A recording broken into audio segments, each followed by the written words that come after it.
If you are receiving this transmission, you are the resistance. You're listening to Alex Jones. We are back live on the Alex Jones Show. Tony Thommes is coming up. He's a parliamentary candidate for the National Front, which is Marine Le Pen's party. He's coming up in the next segment to talk about the fallout from the French election. Again, Macron number 1, Marine Le Pen number 2.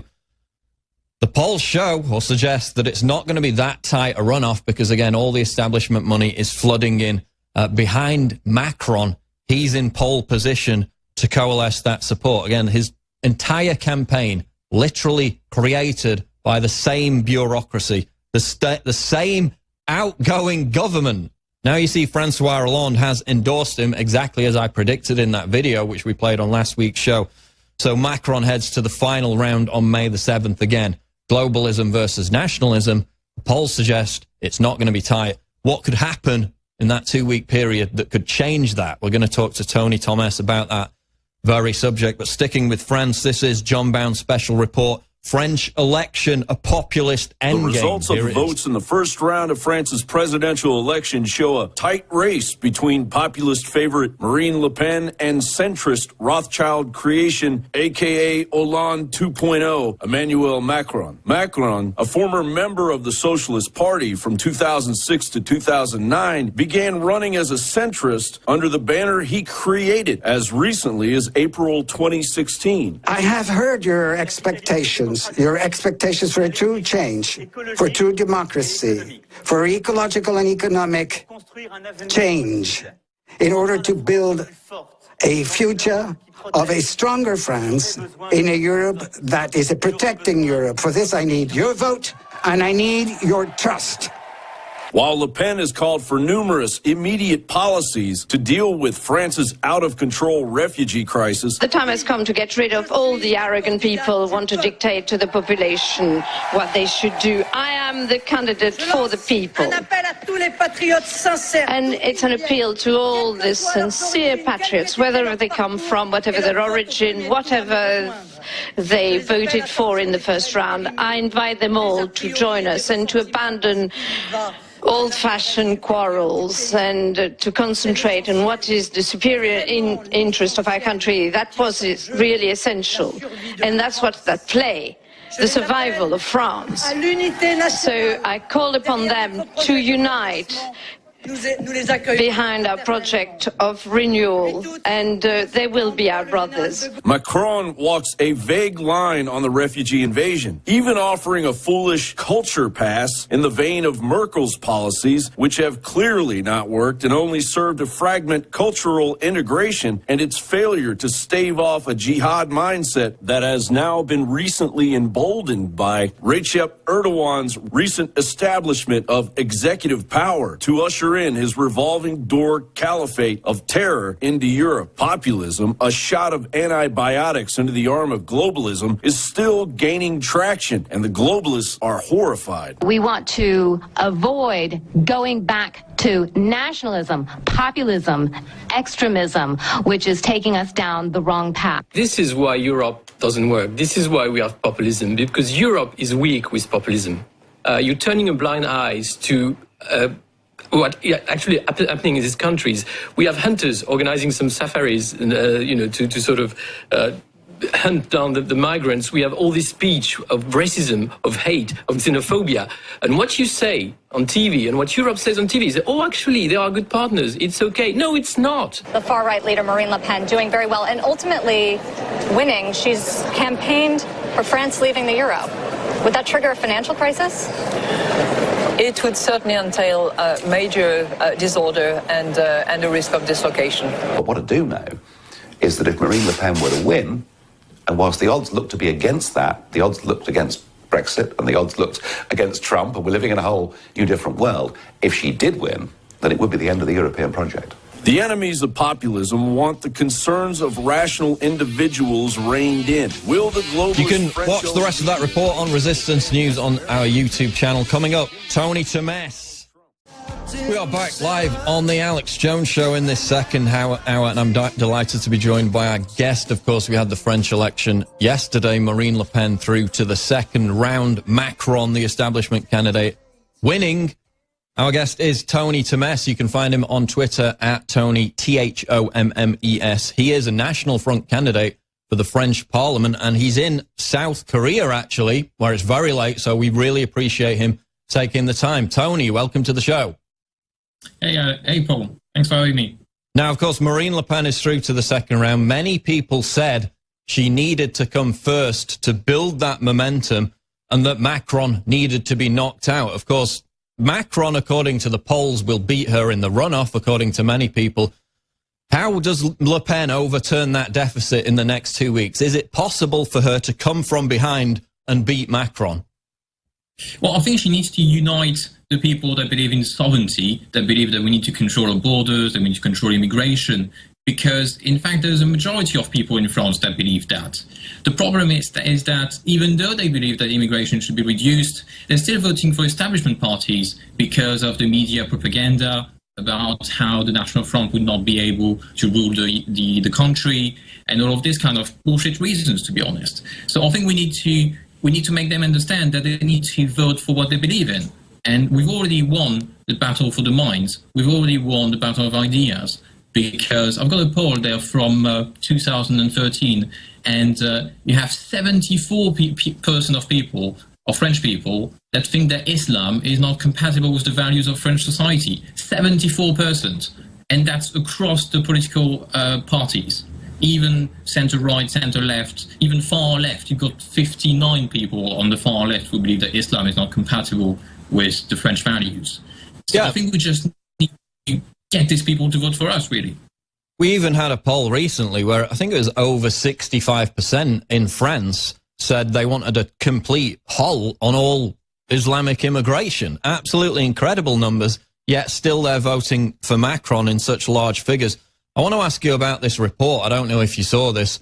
500,000 people living outside of France, you know, who would be likely to not vote for Marine Le Pen, received 2 ballots. This was reported about a week ago. The police said they're not going to investigate until after the election. The government says the same thing. Do you think this could have affected the outcome of the vote? I mean, Macron won by 2%. Do you think that this was an issue here? Well, I think this is more a reflection on the incompetence of the French state rather than anything malicious, to be honest. We've had things like that in the past. It's something that, to my ear, sounds very, very much like the French administration. I think if the result for the second round is extremely close, then we'll have to get this investigated and maybe the election overruled or things like that. But to be honest, this is just the French administration being the French administration, I think, unfortunately. That makes a lot of sense. You mentioned before, you know, people have these concerns about Islamic immigration, but again, there's this notion in the French media with the propaganda that's being broadcast that Marine Le Pen, that National Front can't govern. You know, why is the media still trying to portray Marine Le Pen as, you know, this dangerous far-right fringe radical when she now has the support of over 21% of the French people? You know, at what point do they have to acknowledge that our views are held by huge numbers of rational, normal-thinking people? Absolutely. I think this is just because it's the only weapon they have left. I mean, I remember a few years ago, even 10 years ago, when our platform, our manifesto, still had things that we could be attacked on. There were elements in the manifesto that many people didn't agree with, so the media could have picked up on that. But these days, the French people are basically in complete agreement with us on most subjects. So the only thing they have left, the only thing the media has left to attack us and to keep us away from power is really to demonize us and to make us look like radicals or a fringe party, which we are really not, or not anymore at least. That's exactly it. I mean, you can't continue that narrative for much longer when you have literally, what, a fifth of the country. A lot of people didn't vote, you have to remember, but over 21% of the French people voting for Marine Le Pen. Also, something that I picked up on today, according to a report, Le Pen was second behind Mélenchon in the black majority overseas territories in places like Reunion, Guadeloupe, Mayotte, Guyane. I mean, if she's coming in second amongst majority black voters, that suggests that they're not really concerned about this racist characteristic that the media has tried to throw at her, right? Absolutely, and this is a very interesting statistic, because in French Guiana, the reason why so many people voted for her, she got 24% of the vote in French Guiana. The reason they voted for her is that they are fed up with immigration. French Guiana is landlocked in South America, and well, not landlocked, but it's in South America with so many territorial borders with other countries, and they are fed up with illegal immigration just crossing into French Guiana to take on French welfare benefits.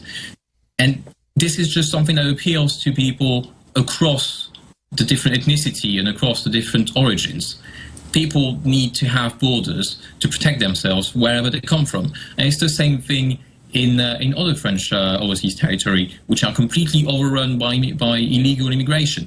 And of course, the French government doesn't want to do anything about it, because this means that they would have to change things that are regulated by the EU, for example, because you can't deny refugees the right to put an application in your country, and if someone is supposedly in distress on a boat that's thinking you've got to rescue them, you've got to take them into your country, etc. And the people in this overseas territory are just seeing the reality of things, and they are just fed up with immigration. That's interesting. Do you know, actually, I want to touch on this. Do you know how the people in Calais voted? Because obviously they've had the massive problem with the migrant camp. Now you've got migrants coming back to Calais in certain numbers, because the left-wing groups, the NGOs, are out there feeding them, so they're enticing them to come back. How did the people of Calais vote? Do you know those statistics? I don't know the exact figure about Calais, but the general region of Calais and of Western France, unsurprisingly, really voted very much for the centrist candidate, because historically they are a region that has very little immigration. So in fact, Calais is a bit of a high-profile thing, but really the region in general doesn't have many immigrants. And so apart from the people that are living in the very near proximity to the camps in Calais, the people in Western France and Western France and Brittany, they're not really exposed to immigration. And so they don't actually believe that it's such a big issue. Whereas the rest of France will have to live with this population and live with an Islam that's more and more taking over territories. They understand that the problem is real. So Calais is a bit of a strange situation, because the people living very near the camps will have voted for the Front National, but the region in general will not. Now, it's interesting, again, I talked about it earlier, we had the reports last week of some of the Calais migrants returning to that area. I mean, just explain to the audience, of course, Britain has very, generous welfare system, generous benefit system. Is that the only reason they're trying to get to Britain, is because the French welfare system is nowhere near as generous? Is that the case? Oh, no, I think it is even more generous, in fact. But I think the reason is that they have family ties with the UK, because these immigrants are mainly from ex-UK colonies or countries that have historically very high immigration to the UK. So they've got communities established there that they don't have in France. And we also have countries that have ties with France that would not immigrate to the UK. You've got countries like Mali, or for Belgium, you've got the Congo, or mainly ex-colonies, because they've got established ghettos, really, in France and in the UK. They tend to stick to the countries where they've got family ties and communities. And of course, many of them can speak English, but they can't speak French, which is another big reason. Let's talk about Paris, because, you've had 6 massive terror attacks in the last 3 years in Paris alone, yet just 5% of people living in Paris voted for Marine Le Pen. You had 38% voted for Macron. Are they happy to just continue living with terrorism, as Macron said a few days ago? Are they just happy to continue business as usual? I think they're just in complete denial. The people in Paris, in France, are seen as a bit of a disconnected elite, maybe even more than the people in London for the people in the UK. They are very, very strange people. They're completely disconnected from the realities of immigration. And that's mainly because Paris is an extremely expensive city to live in. And if you don't earn 3 or 4 times the minimum wage, there is no way you can rent even a studio apartment in Paris. So this makes it a bit of a bit of a ghetto for people who have high income and who can protect themselves from immigration. So there is this threat of terrorism in concert halls and the Champs-Élysées and all of that, but that mainly affects tourists or people who come from outside of Paris to maybe enjoy an evening in Paris. The people who are living there, they're living in gated communities, they take their car with chauffeurs to their workplace, and they don't feel threatened by that. It's very much the same situation in Britain with, you know, the people who supported Brexit and the people who wanted to remain. The pro-immigration people, including politicians, celebrities, all tend to live in the whitest areas of London possible with the least immigrants, places like Richmond and Hampstead, which are 95, 98% white, which is very unusual for London, of course, which has a huge immigrant population.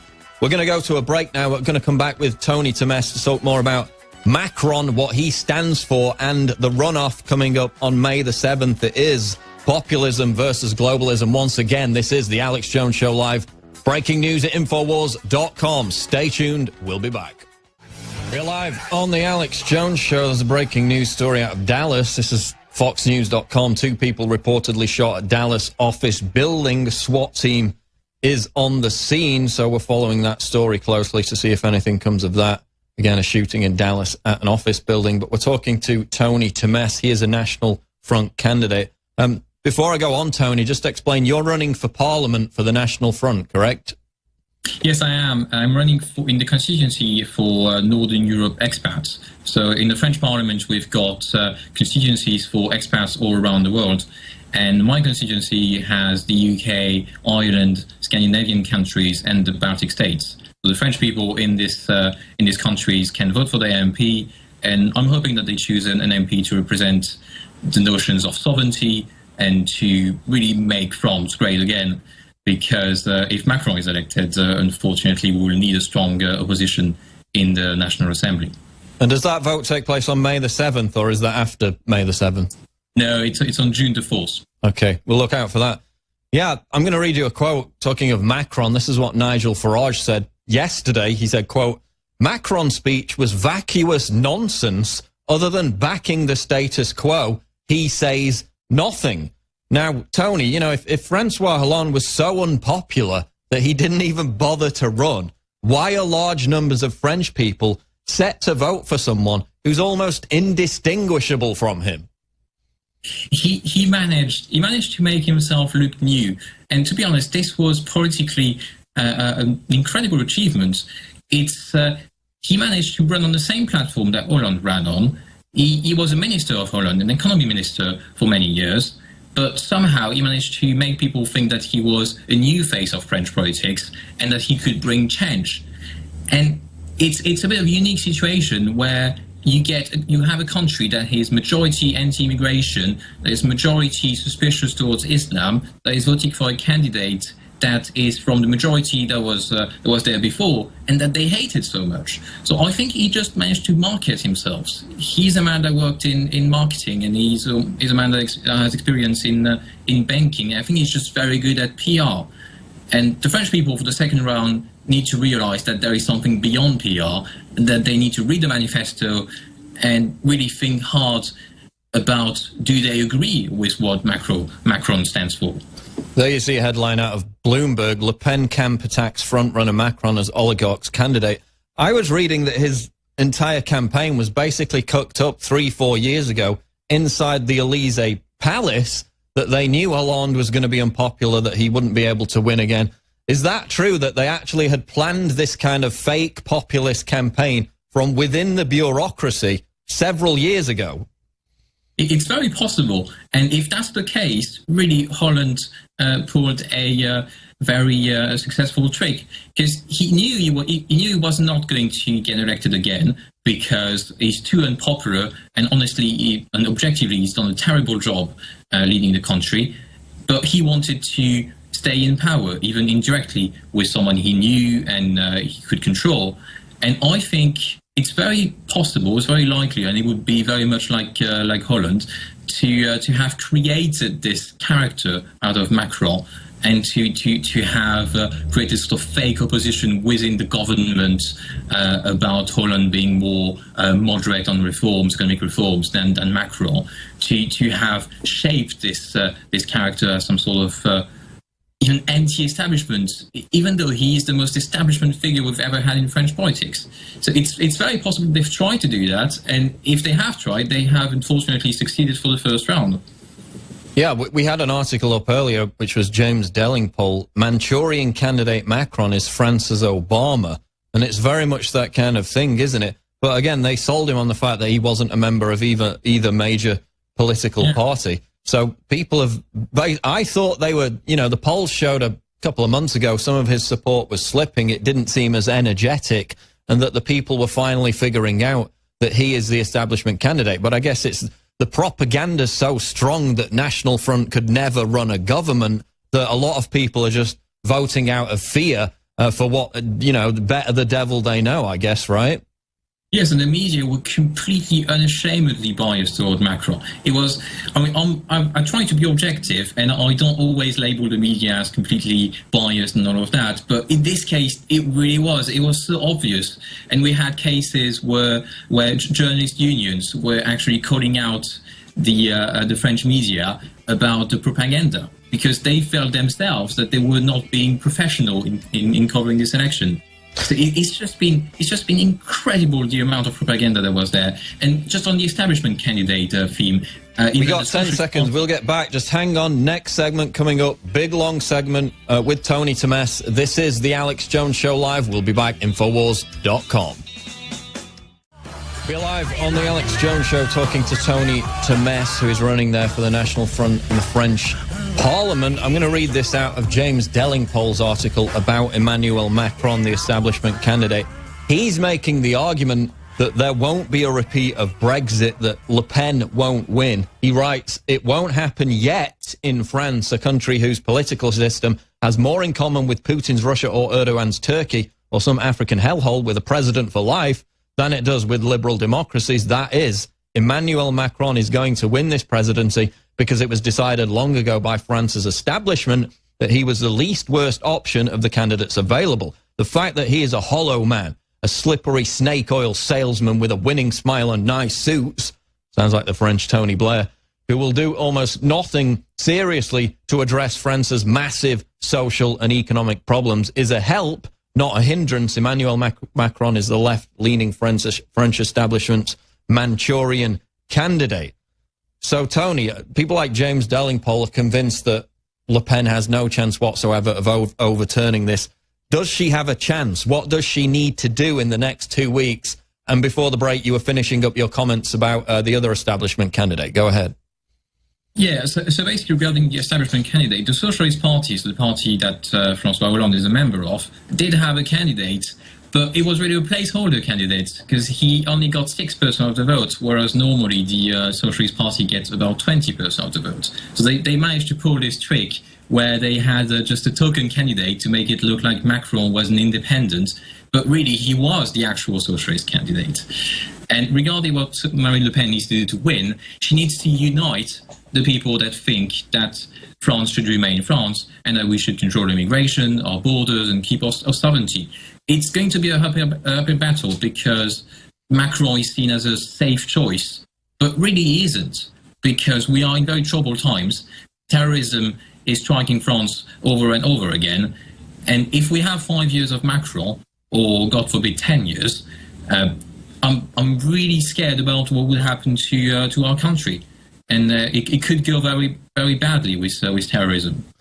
That's what I was discussing earlier. I mean, again, you've had 21 jihadist attacks since 2015, since Charlie Hebdo. That can't continue. It looks like it's getting worse.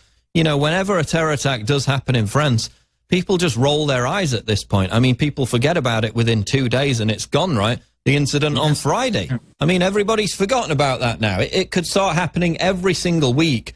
But, you know, as people like Ayaan Hirsi Ali state, it's not just, you know, the terrorist attacks. It's not just people dying. It's you know, the relentless march through the institutions. It's the fact that these immigrant populations get in these Islamic ghettos, they congregate, they don't assimilate, and it causes massive social problems, and that problem seems to be spreading. So people understand, you know, people don't say, well, you know, thousands of people die in car accidents every day. Terrorism is not an existential threat, but it's mainly the societal threat of Sharia law. It's creeping Sharia law. We see that in the UK, and we see that increasingly in France, correct? Absolutely, and you've got ghettos all around Paris, and even within inner Paris, where you've got majority Muslim population, you've got majority immigrant population, and these are parts of France that the French people themselves say they don't feel like they belong there. And you have this movement where they just fleeing further and further away from city centres. And if you look at a map of the results for the first round of the election in France, it's very clear that you got the city centre where the very rich live in gated communities and the immigrants live in social housing, which is all for Macron on both sides. And you've got the outer part of the city with cheaper housing, where the French just have to escape, because it has become an absolute nightmare to live there. And this argument about the number of people who die in car crashes, I hear that a lot, and people don't realize that car crashes do not pose an existential threat to our civilization. France will still be France if we have 600 people dying because of car crashes instead of 500. It's a tragedy each time. But Islam and terrorism is a different nature. It's something that poses a threat to the existence of our institution. And for example, 24% of women voted for Le Pen, whereas only 21% voted for Macron. So she actually won the women vote. And that's because I think women start to understand that if they want to be able to be in the streets freely, and if they want to be able to have an education and live wherever they want in a safe environment, they need to vote for Le Pen. Now, you mentioned there the women's vote, which she performed very well in. Another interesting thing before the election, which I saw, they did a poll and found that, and I don't know whether these numbers played out in the actual vote, but they found 39% of young people aged 18 to 24 were going to vote for Marine Le Pen. That is in huge contrast to something like Brexit in the UK, where it was mainly older people, the younger people voted to remain. What's driving that huge surge of youthful energy behind Marine Le Pen's campaign? Well, I think Britain is a bit of the odd one out, because if you look at Austria with the FPO party, it's the same thing. It's young people driving this movement. I'm 24 myself, and it's because we had to live through what the previous generation built for us, which was a society of high immigration, of low income, and of just complete chaos. So we don't have the money to protect ourselves from that. Whereas the older generation, they can live in gated communities, they can live far away from cities because they are retired. We have to live through that every day, and that's what energizes this movement in France, in Austria, and even in the US. Yeah, I was reading about it, and they basically asked these people, and they said, look, we're never going to meet the standard of living that our parents have accomplished over the past generation or so. It's just not there. Is it true you've got 25%, 24% youth unemployment in France? Yes, it's the case, and it's fairly low if you compare it to Spain, which has 50% youth unemployment. So it's just extremely bleak prospects for the young people. And even if you manage to get a job, even if you manage to get a decent income, in the end, you still suffer from the fact that your country doesn't really look like your country anymore. And especially if you are within the active population, you've got to go to work every day, you've got to take public transport, crowded, you've got to live in inner cities, which are becoming more and more expensive, or you've got to move further and further away from the city. So immigration is having a very real, concrete impact on your life every day if you are part of this active population. No. I think that's why we're polling so high in this in this part of the population. And actually, our best score is with people aged 25 to 49. So the people who are going to work every day, who are commuting, who are paying their taxes, and they see all of the other people, a lot of them immigrants, living in social housing, getting welfare benefits, and the state not really trying to crack down on that at all. Now, I wonder with Paris, have you heard of an author? He's a big French author, Michel Houellebecq. You've heard of him, right? He wrote a book, I think it was about 2 years ago, called Submission.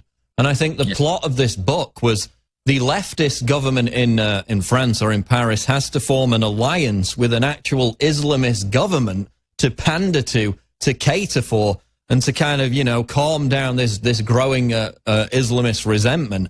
That seems to be moving quite closer to being accurate. Do you foresee, you know, if this mass immigration continues, in 10, 15 years' time, there will be a situation where an actual Islamist-style, you know, like Turkey, Erdogan-style government has to form, the left has to form some kind of coalition just to try and keep control of the Islamist resentment that's dominating Paris right now? Do you see that as a potential future nightmare scenario in 10 years or so?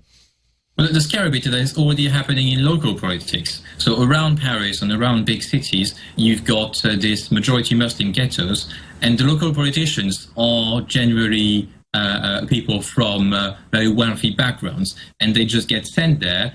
They hand out a lot of money to community leaders and to fake charities to keep control of the city.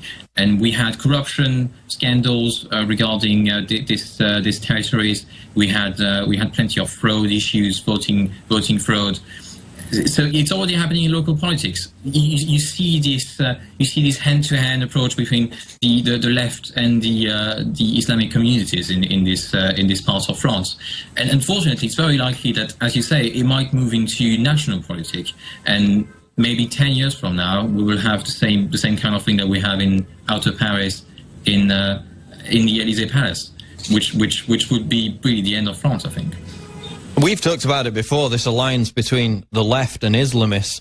You literally had, during the vote yesterday, I don't know if you saw the pictures, members of this Femem group, this like Antifa feminist group, physically trying to block people voting for Marine Le Pen, who would be the first female president of France, and they call themselves feminists, yet they're aligning with the people who are apologists for that very belief system, you know, which treats women as cattle, basically, Sharia law, acid attacks, female genital mutilation. They're acting as apologists for that, while attacking the one candidate who has actual policies to deal with that, to defend women, as he said. Huge numbers of women voted for Marine Le Pen, yet these so-called feminists actually tried to block that. What does that say about modern feminism? Well, I think it says that it only represents itself because, at least in France, the women were clever enough to understand that their interest was best served by Marine Le Pen because she won the popular vote among women.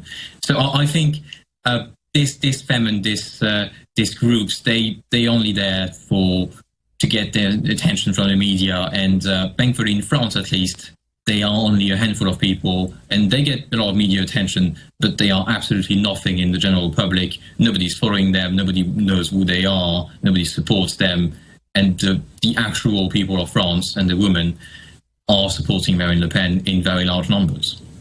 Now, what do you think about Fillon? Because he was, of course, the Conservative candidate.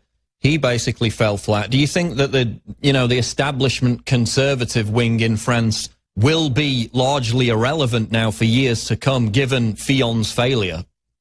Well, it has to be, because we had this system that was just bound to fail, because we had the national right, which is us, and you had the traditional conservatives, which is the Fillon's party, and they just refused to form any sort of agreement with us. We've tried in local elections, we've reached out to them, we've tried to give them seats, etc. But they just treat us like we're some sort of fringe party or extremist. But they've got to realise that if Macron is elected in 2 weeks, we will be the main opposition. And if they remain as a single party that doesn't want to form any coalition with us, they're just going to become even more irrelevant.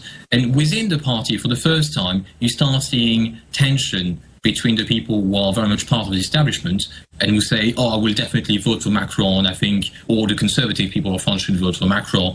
And you've got the the more close to the people side of the party, they're starting to say, well, maybe we shouldn't ask people to vote for the candidate that we campaigned against for the past 6 months, because this just doesn't make sense at all. And so the party might very well split after this election. And I'm hoping that the Front National can be the new party on the right, because that would just make a lot more sense, and it would just enable us to win again. We'll never win if the right is divided into two equal-sized parties. And did Fillon endorse Macron, right? Or hasn't that not? He did. Yeah, he's endorsed the establishment candidate, the centre-left candidate. Absolutely incredible.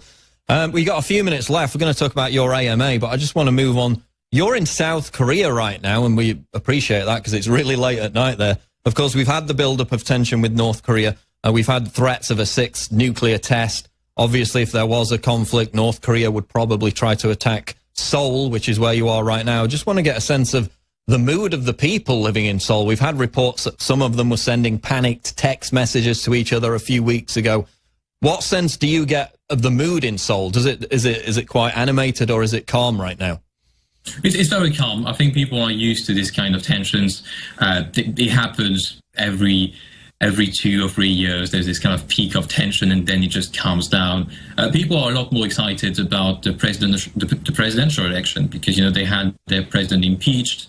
And I remember I was at the office when the impeachment happened. And a very rare sighting in Korea is that you saw people watching streaming of the impeachment case at work on their work computer. And when the president was impeached, they all cheered and they all celebrated. So I think that's the main thing that's animating them at the moment. And the tension is a bit overblown in the international media, or at least the local people just don't care that much.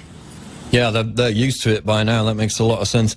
Final couple of minutes, Tony. You've got a big AMA coming up with Reddit. Tell us about that.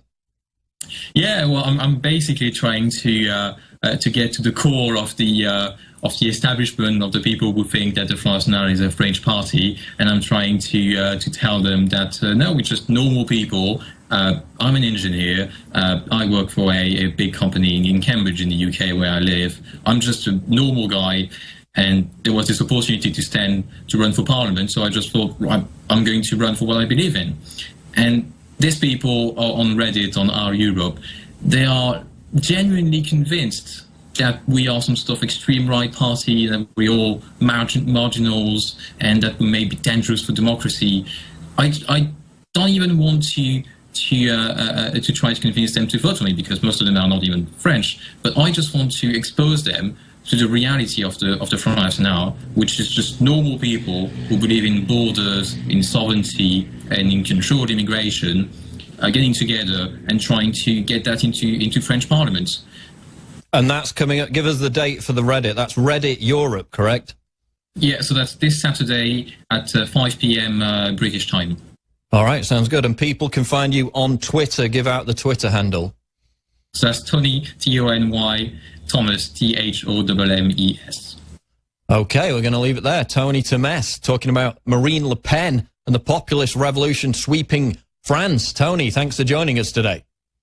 Thank you. Pleasure to be here. Thank you. There goes Tony Thommes. We're going to flick back to some news here in the final minute of this segment. Again, talking about what's happening in Europe. Reuters reports number of migrant suspects in Germany surged in 2016.